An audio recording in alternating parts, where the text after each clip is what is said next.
embryonic stem cells. Now, the very mention of that term divides opinion in this room.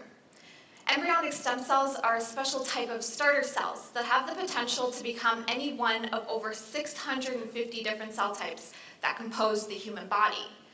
Embryonic stem cells are promising because they may be used to either replace or repair damaged tissues to treat a wide variety of diseases, including cancer. However, their use in research is an extremely controversial topic because to obtain embryonic stem cells, the human embryo has to be destroyed. Now, what if I told you that we could generate these stem cells artificially in a laboratory without ever having to touch a human embryo? We can literally make stem cells out of our very own skin cells. How neat is that? However, for this process to occur from beginning to end, it's quite a journey. And for a skin cell to eventually become a stem cell, it has to overcome a number of barriers throughout its journey.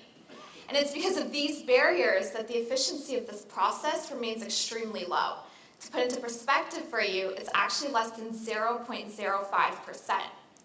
During my master's work, the focus of my research has been in trying to understand the mechanisms behind these barriers so I can figure out a way so that I can generate a larger pool of those stem cells. To date, I've been able to isolate an important factor known as speedy, which seems to be important during this process.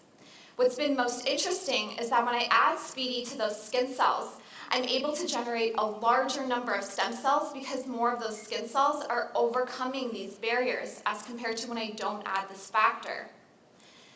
The applications of these stem cells are endless. We can use these stem cells to produce disease-specific cells in a laboratory so that we can study diseases in a petri dish without being invasive to a patient. We can make these stem cells anything we want them to be. We can make them blood cells, we can make them brain cells. Genetic mutations can be repaired through gene therapy. And last but not least, these stem cells can be transplanted back into the same person in which they were taken from, which circumvents issues such as tissue rejection. Now, it's because of the major implications of these stem cells that it's been increasingly important to figure out ways to generate them at larger numbers. Thank you.